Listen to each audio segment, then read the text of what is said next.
so happy you could join me live. We are going to be talking about blood sugar today, one of my favorite topics, and I got a lot of pre-submitted questions. So I'm going to run through my pre-submitted questions first, and then if you are joining live and you have other questions that you want me to answer, I will come into the chat.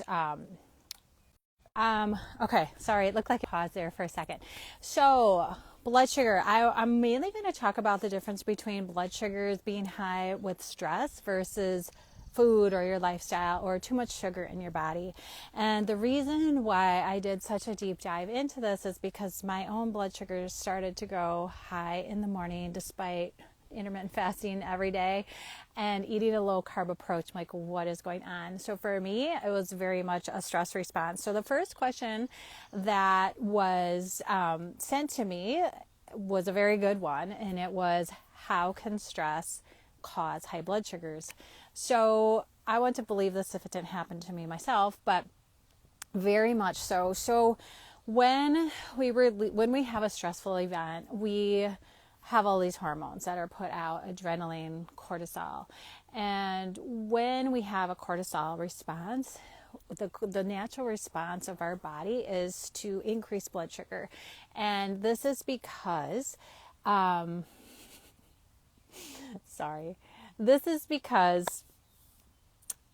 when the stress response, we dump blood sugar, glucose into our bloodstream because it's the fight or flight response, right? So we either need to run from a tiger or, it's an innate response of our body. So our body will naturally dump blood sugar into the bloodstream. Doesn't matter what the stressful response is. It can be a fight with a loved one or a stressful meeting at the workplace. It can be physical stress. It can be emotional stress. It doesn't matter what it is, but your body will release a load of cortisol. So that's the natural response. So when we have elevated cortisol, we also have elevated glucose. The other thing that the body does, that the liver does, when our blood sugars are falling, is to bring our blood sugars back up. The body sends signals and hormones that will tell the liver to release glucose that is stored in the liver in a form of glycogen to increase our blood sugars. So if we're having low blood sugars from not eating for a long time, or if we're not metabolically flexible, the liver will dump glucose into the bloodstream as well. So when you think about it, if you're doing this all the time, so this is what happened to me. I was going through a very stressful time period in 2024.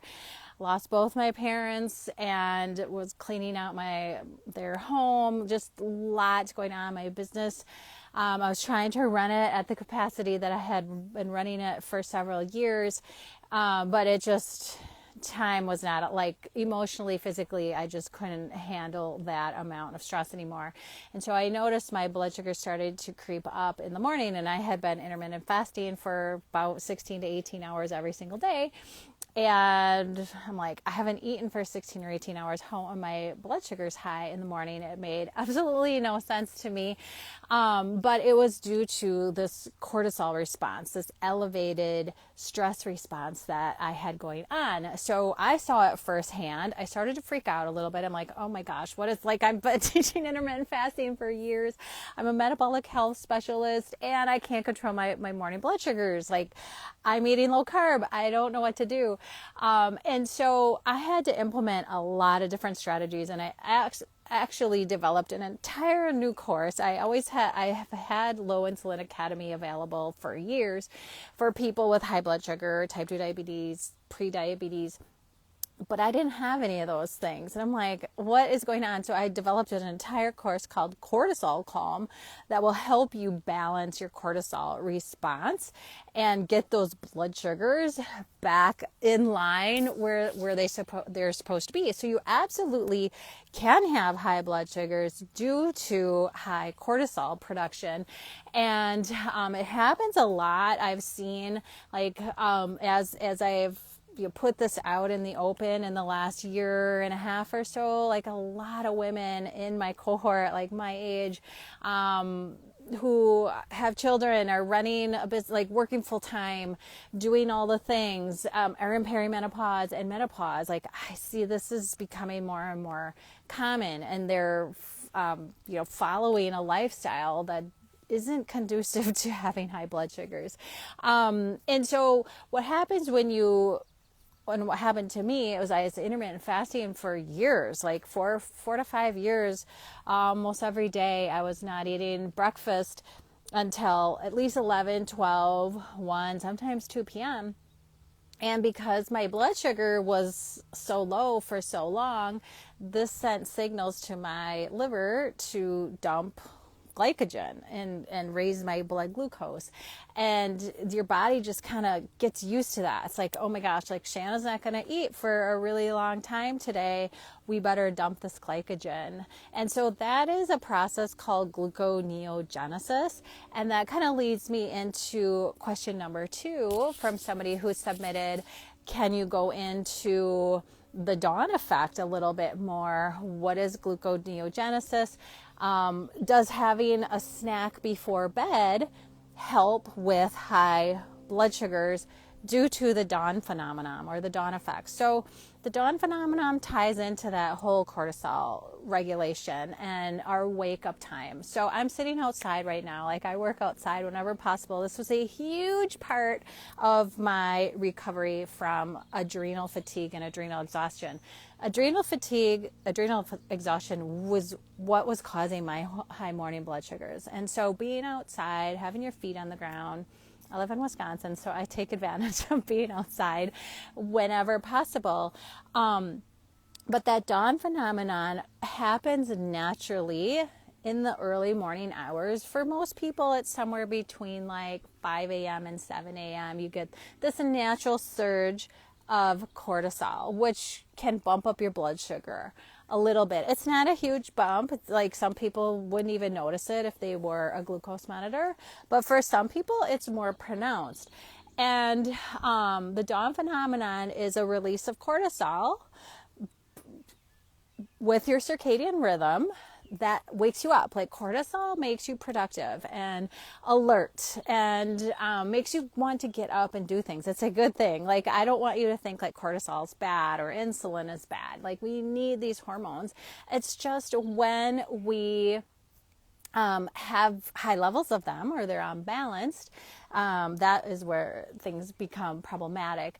But back to the dawn effect or the dawn phenomenon, you get an early morning rise in cortisol to wake you up, and this bumps up your blood sugar and wakes you up, gets you going productive for the day. Cortisol will also turn off melatonin production. They one's high and one's low when the other is high. And so being outside, getting light in your eyes, natural light in your eyes, stimulates cortisol production and it turns off melatonin production. We want that in the morning, right? Like we don't want high melatonin levels in the morning when we want to be productive and go about our day. So a lot of times, and again, this is what was happening to me, a lot of times if you don't have good blood sugar regulation, or if you have severe insulin resistance, or you have adrenal fatigue or adrenal exhaustion, you get a really pronounced cortisol or dawn phenomenon. Like that effect is higher. So it may be more pronounced, or if you've been like intermittent fasting throughout the morning for years and years, or months and months, and especially if you're going through perimenopause or menopause, you get a more pronounced effect from the cortisol because your body is used to not eating for a period of time. And again, that's what was happening to me. And so because you're not eating and your blood sugar is staying really low, you get a more pronounced effect from your body, for your body saying, our blood sugar is low, we need to dump glucose, the liver will dump the glucose, and you have these high morning blood sugars. So it's really irritating because you're like, this doesn't make sense. I'm only eating a couple times a day. And I've had, a lot of women go through my Low Insulin Academy course, and maybe they had prediabetes or type 2 diabetes to start with, and they went through Low Insulin Academy and did very, very well. And they brought their blood sugars down, they brought their fasting insulin down, they're feeling great, they're starting to lose weight, and all of a sudden they kind of hit a roadblock, or they start to not feel great from this lifestyle that worked so well for a period of time. And I will say, intermittent fasting, when you adapt to that lifestyle and you're only eating a couple times a day, it can oh my gosh, I wrote an entire book on this. It can work wonders. And it's still I still teach intermittent fasting. A lot of people are like, oh my gosh, you teach intermittent fasting and now you're against it. No, I'm not against it. I'm against doing it in a way that can work against our hormones and set us up for adrenal fatigue. And I saw this firsthand in my life. But if we're not careful, we have an over-exaggerated dawn phenomenon, dawn effect cortisol response in the morning. And that can kind of signal our stress hormones to continue to put out more cortisol because our blood sugars are low, and signal that liver to be dumping glucose all the time. And then we can have those high morning blood sugars. I never had blood sugar issues. My morning blood sugars were always in the 70s, 80s, maybe not even in the 90s, 70s and 80s fasted. All of a sudden I would check and it would be 112, 120. I don't think it ever got past 120, but 107, 105. I'm like, what is this? I haven't eaten in 12 hours. This makes no sense whatsoever. And lo and behold, it was my stress response. It was my cortisol, very dysregulated, and eating a snack at night. So back to this person's question about the dawn phenomenon, and does eating a snack before bed help this? Not necessarily. It might actually worsen. I now do these wellness audits where you can comment the word audit here, or you can comment the word audit on any of my posts and get the link and a discount sent to you. But I love these audits because I can take a really quick peek at your lifestyle. You just fill out a wellness intake form and a 3-day lifestyle log for me, and I look at it and I can spot right away where you could do an improvement. So you don't even have to meet with me face to face. So these lifestyle audits are amazing. I call them the Get Unstuck Wellness Audit. But anyway, if you do that, I can look and see, oh my gosh, this is what you need to do to, get your blood sugars under control, or to stop having high morning blood sugars, or whatever it is. But back to the bedtime snack, again, depending on the person, and in my field, it's really hard to give a yes or no answer because it's so unique. There's so much gray in the area of wellness and nutrition. But for the most part, nighttime eating and having a snack before bed, if anything, it's going to create more metabolic issues than it's going to fix anything. So if you have that overpronounced morning effect, the dawn effect, the higher morning blood sugars, probably a snack is going to make this even more detrimental. So in Cortisol Calm, my course where I tell you exactly how to get past all of this and what is exactly happening hormonally, I walk you through exactly how to get over this. And we actually work on front loading more calories, more nutrition early in the day when your body is more responsive to nutrition and it is more insulin sensitive and is going to uptake that nutrition and do things, hormonally that will help you to utilize the nutrition. And I admit, I was doing this backwards for a long time. I would fast all morning and eat my largest amount of food in the afternoon to late afternoon, and that wasn't really smart.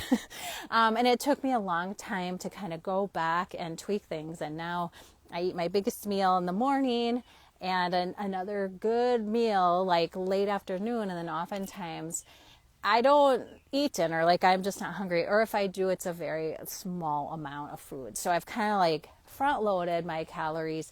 But that snack at night. So again, this is very nuanced. If you're having like hypoglycemia responses, or your blood sugar is crashing in the middle of the night, like you're waking up and your heart is palpitating, or your heart is racing, you're sweating, you have really vivid dreams that you're coming out of, that might be a sign of hypoglycemia. And I would love to work with you and fix this, because it's a hard thing to fix and very hard to even diagnose, like, because hypoglycemia can be different for everybody. Like my blood sugar dips into the 50s and 60s at night, and that's no big deal, whereas somebody might have a blood sugar dip into the hundreds at night, and that might feel really low to their body, and they might send out all these signals of hypoglycemia. So anyway, it's hard to fix, but it's definitely something that you can get over, and I can work with you individually.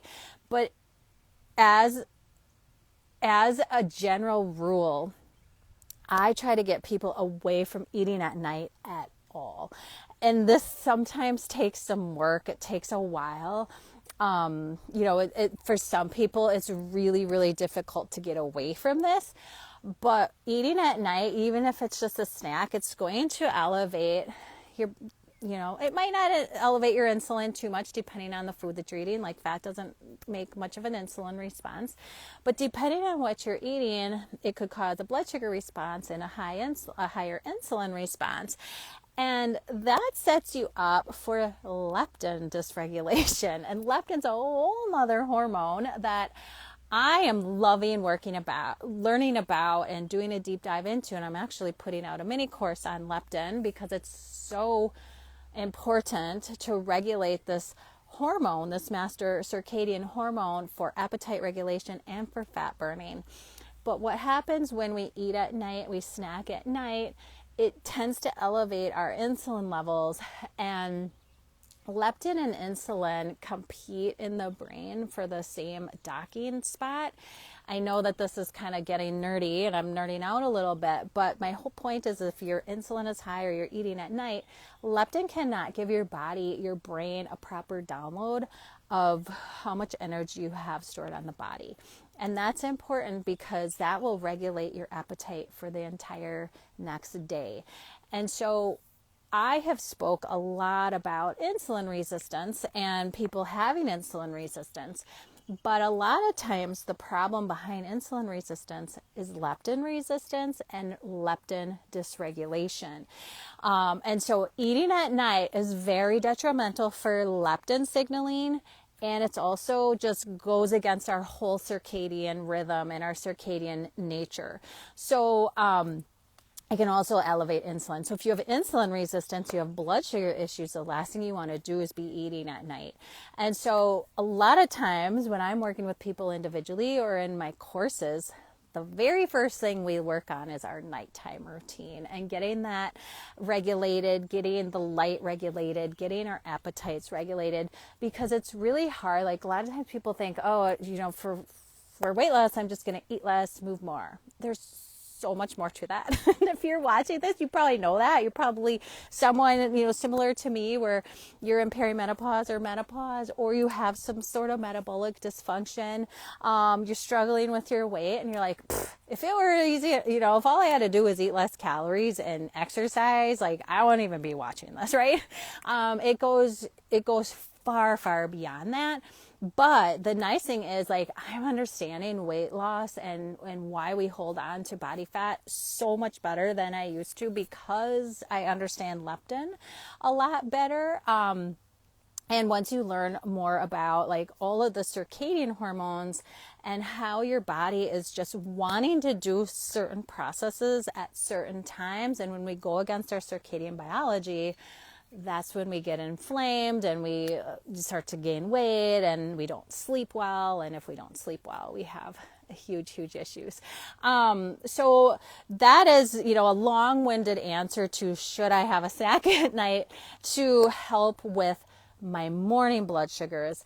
And I used to think that that might help a little bit, but overall, like what I'm working on with people now in my programs and when I'm doing individual coaching with them is getting those master circadian hormones regulated. Because if you do that, then your body can tell, like, there's certain processes that should be done at certain times. And if you have that circadian rhythm set up and you have melatonin and cortisol, insulin, and leptin all regulated very nicely, it's really hard for your body to gain weight and be metabolically sick. Like, if those hormones are basically telling your body what to do all the time. And we have in our pineal gland, the it's called the suprachiasmatic nucleus, or the SCN, and again, kind of nerdy, but it's a master circadian clock in our body, and it tells our body what to do all the time. There's thousands, millions of processes going on in your cells all the time, right? And without proper light exposure and proper meal timing, these messages get very dysregulated, and that leads to inflammation. It leads to hormones firing and being high or low when they shouldn't be. And then your body's like, what the heck? I don't even know what the heck I'm doing anymore. So the whole snacking thing, like, I lead people away from snacking completely, and then I really lead them to a circadian way of eating. We're eating more in the morning, and again, I know I used to not teach this, eating more in the morning and midday, and then like really trying to get away from eating at night.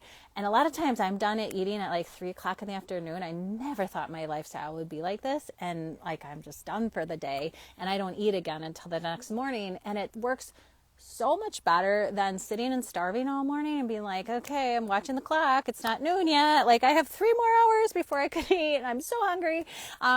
It just works so much better with your circadian biology, and it helps with insulin resistance too. Okay, so was talking about that. You're eating low carb, you're eating ketogenic. Blood sugars are high. Like, what gives? Like, I thought only carbohydrate would drive up my blood sugar. So number one, there's a difference between a higher protein ketogenic approach and a higher fat ketogenic approach. So if we eat a ton of protein, which I do preach, like, making your protein, your meal protein centered. But if we eat a ton of protein, remember your body can convert that to carbohydrate. So that could be a reason, like you're not getting enough fat. But more commonly, if you're eating ketogenic, low carb, your body is probably leptin dysregulated, and just not putting out the right signals, leptin dysregulated or cortisol dysregulated. And again, this is exactly what happened to me. I would wonder if this person, like, I'd love to do an audit for you. And again, if you want a Get Unstuck wellness audit, you can just comment audit on any of my posts or any of my stories. But I would love to see where this person is at with their stress, where their nervous system is at. Nervous system dysregulation is tough. Like, it took me many months to really get to a place where I felt like my nervous system was regulated. Like, I just felt like I was in fight or flight all the time. Like, I was getting heart palpitations. I felt like I was chest breathing. Like I was not deep breathing. I was just doing the shallow breathing. I was waking up at 3 o'clock in the morning, between 3 and 4. Almost every day. That's no fun. And just mind spinning. And in this just horrible state of stress. Like, it was not fun. And that was what was driving my morning blood sugars to be high. The fasting throughout the day, running on cortisol, and my meal timing, and then just going through a really stressful time period. So again, that's what Cortisol Calm addresses. Not only meal timing, and it goes into leptin regulation, but it also gives you a lot of tools. And I will say I'm not claiming to be like a nervous system expert, but there's a lot of tools inside Cortisol Calm that will help you get out of that fight or flight grounding being a really important one, and being outside. So that's why I'm outside whenever I can. Even just the bird chirping, putting your feet on the ground, that is very, very important for nervous system regulation. There's just all of these little weird things like cold face plunges in the morning. I was not in a position where I wanted to do like all of these cold plunges because I was just like, that would have been too much for me. But face plunges, like doing deep breathing exercises, all of these things will just help you to calm down. And I was able to get my cortisol response regulated within 3 months of doing all of the things that I teach in Cortisol Calm.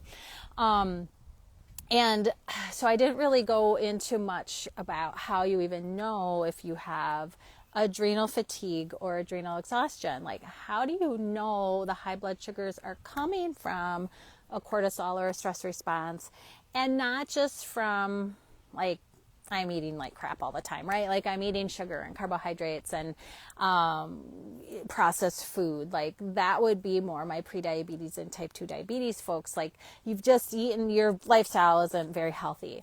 I will say, for me as a practitioner and, you know, my following here, very rarely am I working with somebody who has really poor nutrition. Like, people who find me are usually those women who, their nutrition style, they're exercising, they know a lot about nutrition, they're trying to get their sleep dialed, they're very well educated. That's the typical person that I am working with. And so then we have to look further and say, okay, let's look at your cortisol response, and let's look at your labs, your blood sugar, your fasting insulin. But we need to do like a 4-point cortisol saliva test.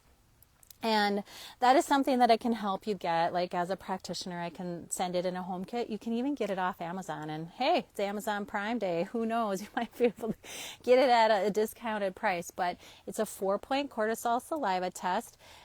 You just spit in test tubes, measures your cortisol response. Your cortisol should, like I said before, like, should rise in the morning and be high, like mid-morning, and then start to come down in the afternoon, lower, lower, lower, late afternoon. And in the evening, when you're ready to go to bed, you should have very little cortisol, because cortisol wakes you up, makes you alert, gets you going. You don't want cortisol high at night.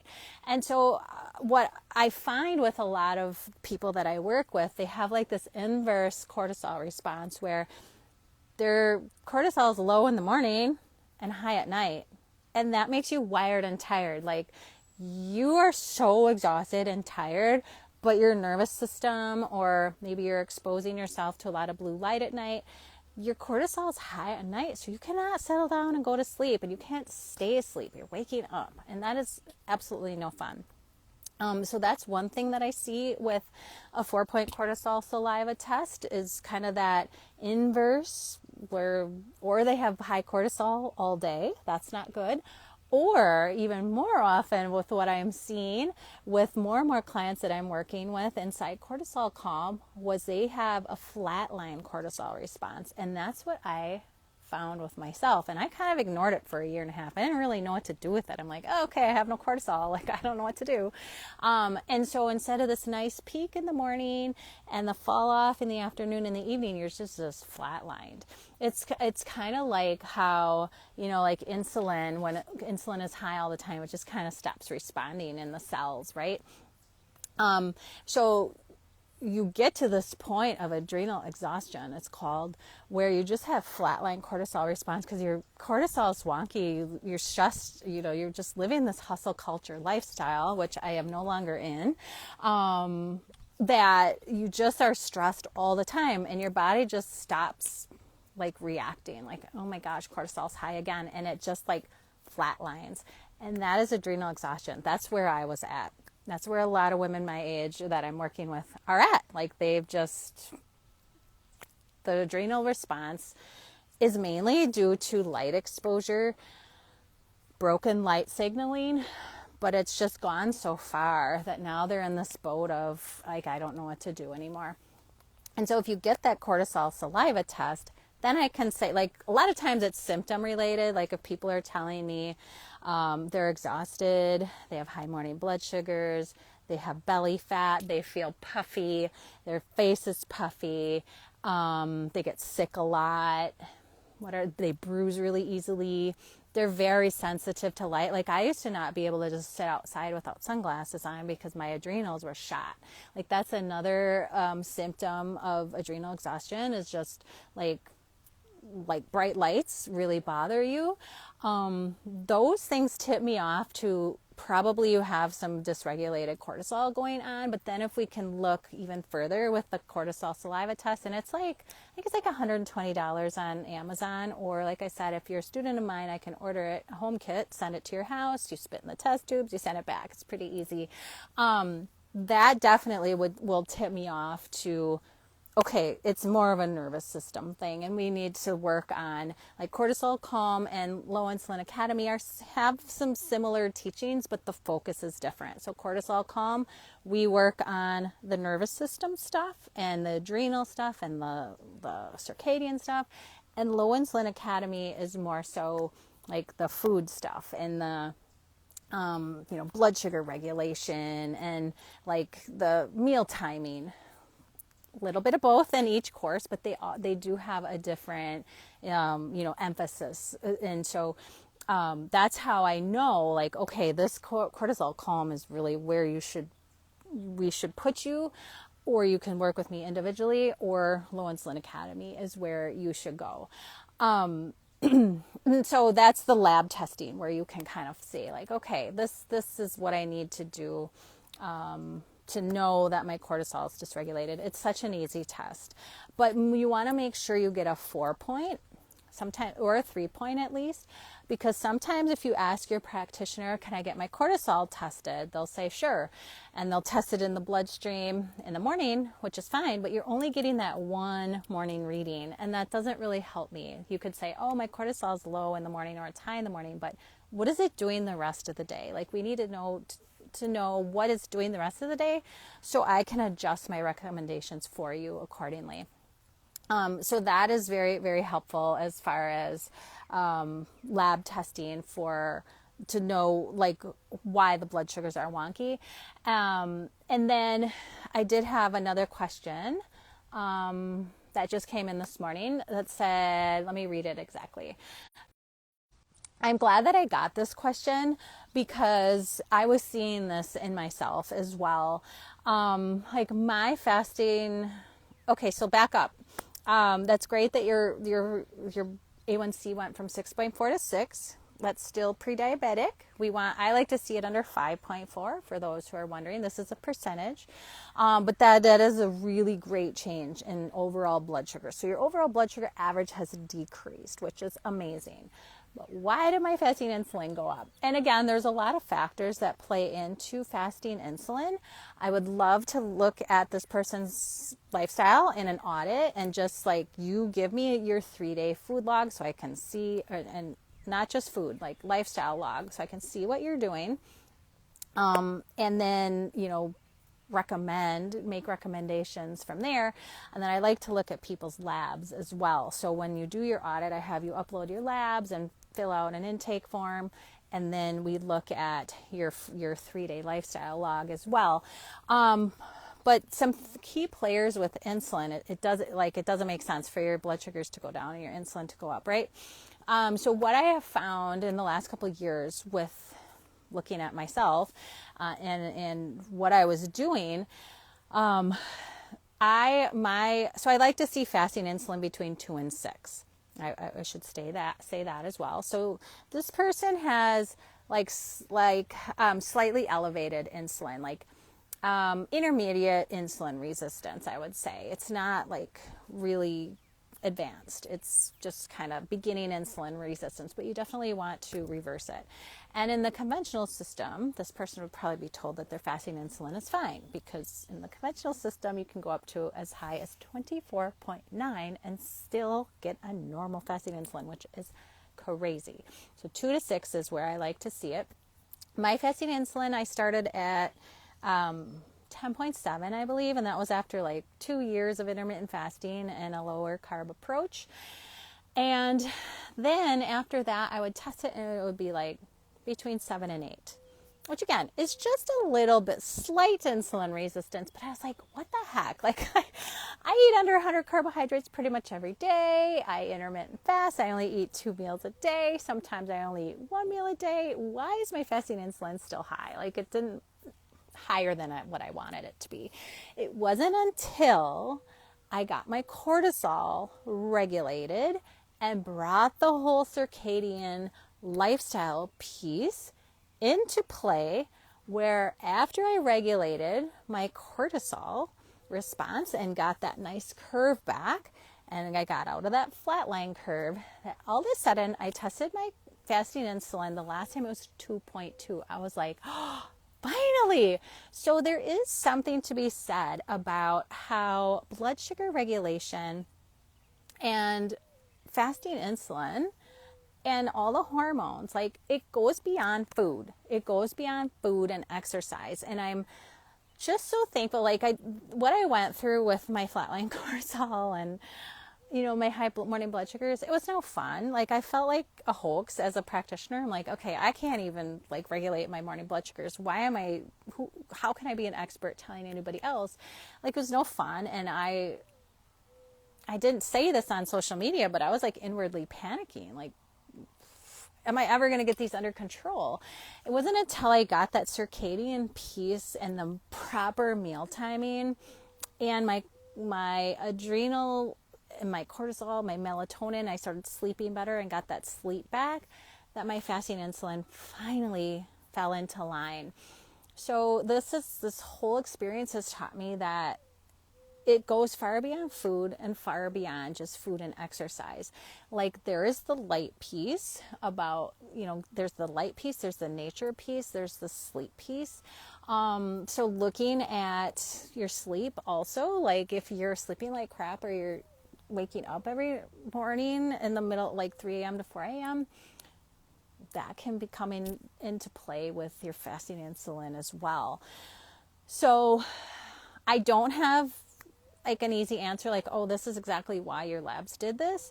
But I have a hunch there are other hormones coming into play other than just fasting insulin. And there are big picture things coming into play that I'd love to look at for you, that I could say, okay, this is probably why, like I'm not a doctor, I don't make diagnoses.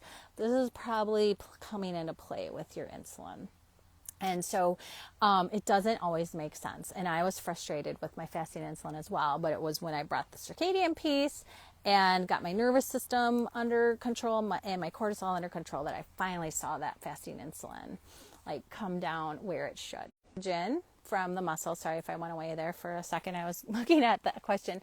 It has to dump, like your muscles are working really hard. So it has to dump glucose into the bloodstream in order to keep up with that work. So depending on what you're doing, it would make sense. Like after a while, there's certain workouts that stimulate fat burning more, and there's certain workouts that stimulate like glucose dumping more. The more intense the activity is, the more glucose response you need. And so you've probably heard of like zone 1 and zone 2 workouts, and I'm not an expert on this by any means, but I do know at least the basics of it. Like things like walking and lower weight training where you're not getting your heart rate up to a certain point, those are more stimulating for fat burning. Whereas like running, HIIT, real high intensity workouts, those tend to stimulate because your body can't keep up with the energy demands with just fat. They need to bring carbohydrates and fat into it. That will cause more of okay, we got to dump glycogen from the muscles or the liver in order to keep up with this work. So it would make sense if you're doing a more intense workout that, you know, a little while in, especially if there was a warm up involved that wasn't as intense, to have that spike of blood sugar. And you ate protein before. So depending on your glycogen, how much is stored in the muscle and stored in the liver, your body might be converting some of that over into carbohydrate. It doesn't like to do that though, because it's very physically energy demanding for the body to convert protein to carbs, but probably likely what's happening is you have a more intense workout causing the spike temporarily in the blood sugar, which is very common. I mean, that's just what your body does. It's not a bad thing by any means. And then when you start to, bring that workout down and less intensity, then you will have less of a blood sugar response. So hopefully that makes sense. Okay, I saw one question in the chat. That's all the questions that I had pre-submitted. I think I saw one in the chat. There it is. Okay. Question is, what if you work out after work in the evening? Shouldn't you eat something after? I would need to know like what kind of activity you're doing, what your metabolic flexibility is. In general, I know like everybody has their lifestyle, but real late activity, real late workouts tend to kind of work against that circadian rhythm because you're waking a lot of times you're like under intense bright lights, you're kind of working against what is naturally occurring outside, and you're elevating your heart rate and your temperature, and that makes it so that you can't fall asleep and stay asleep as well. I know if it's like over dinner time or right after dinner, that's different. But you don't want to every time you like spike your temperature or, you rev up that metabolism right before bed. It does make it harder to fall asleep and stay asleep. But it really just depends on how well you're fueling throughout the day. There's a lot of variables that come into play here. And it depends on like how intense you're doing. It depends on your age, depends on what you're doing the rest of the day. There's just so many variables. It's hard for me to answer that question, but I would say like if you're fueling well throughout the day, you don't necessarily need to have a really big meal. Maybe you could have a small meal. There's a lot of variables, but I generally, like I said before, if you're metabolically ill, especially if you're trying to recover from any sort of blood sugar issues or blood pressure, cardiac disease, metabolic disease, you're trying to lose weight, eating at night is generally going to work against you and work against insulin resistance and leptin signaling. But there's always, there's always individual circumstances and nuances for each person. So, okay, well, we have been almost an hour now. I will actually put this on my podcast. I'll take the audio. And if you like to, rather than sit and watch me live, if you like audio or you've listened to my podcast is Optimal Metabolism. You can find it there as well. Okay, I have one more question, and I love that this came in because it's a good one. And then we'll close out. But did you experience weight gain or bloating during your year of stress? Yes, I did not experience weight gain, which is interesting. When my mom was in hospice for the month that I was with her like every single day, and she was bedridden, I actually lost weight, and that always happens. Like that's just my personal stress response. I think my body just goes through so much nutrition and minerals, and like I almost always lose weight when I'm in a very stressful period. But I did experience bloating. I've had trouble with bloating for a long time. Like I take digestive enzymes and I take betaine HCl, which helps with people who have low stomach acid. And again, I'm not making any diagnosis or telling you like this is what you should do. It's just what I personally do because I know I personally was struggling with digestion. So I did not gain weight, but I did experience an increase in bloating again. And the reason why this happens when you're very highly stressed is that the body is using so much energy and all its reserves and trying to regulate hormones that it kind of puts digestion on the sideline. And when you're really stressed, if you're in fight or flight, if you're in that stress response of fight or flight, you can't really be in rest and digest, right? So even if you're sitting down to a meal, your body's in a high stress response, your nervous system's dysregulated, you are not going to digest that food very well because your stomach acid's probably going to be lower, and your digestive enzymes are probably going to be compromised. Your hormones are off, and you're just not going to digest that food as well. Another thing is, a lot of times when we're stressed out, we tend to eat faster and we don't chew our food as well. So that can come into play. So just taking the time to sit down, have your meal, I talk about all of this in Cortisol Calm. There's a couple lessons on this because it can be very, very problematic. But people with adrenal fatigue and adrenal exhaustion almost always have issues with bloating too, because your digestive system is just so taxed, and you're not in rest and digest. You're in that fight or flight. And it's just kind of two systems working against each other. So it can make digestion really difficult. So I go through a whole couple of lessons on meal timing for digestion, and then digestive aids to help you with that bloating and weight gain. It's kind of crazy that I didn't gain weight with how stressed I was. I will say too, I was really afraid to start eating in the morning, and I thought I was going to gain all this weight. I've been intermittent fasting for so long. But I didn't. I gained a couple of pounds initially, just with the whole changing of the meal timing was so different for my body. But I think eventually, within a couple of months, my leptin signaling got so much better. My leptin regulated itself, that my appetite regulation was so much better. And that, this took a while. It wasn't like a switch went off. But I was able to maintain my weight. I haven't gained any weight. And I actually feel stronger because I'm not working out in a fasted state very often anymore. So there's several variables, but that's a great question. And I do see a lot of bloating, especially with people who have adrenal fatigue and adrenal exhaustion. So, all right. We're almost to an hour. Like I said, I will put this on my podcast, Optimal Metabolism, if you're just joining and you missed it. It'll also be on my feed. But I enjoy doing this. A lot of great questions. Thanks for submitting them. And I hope you have a fabulous rest of the day.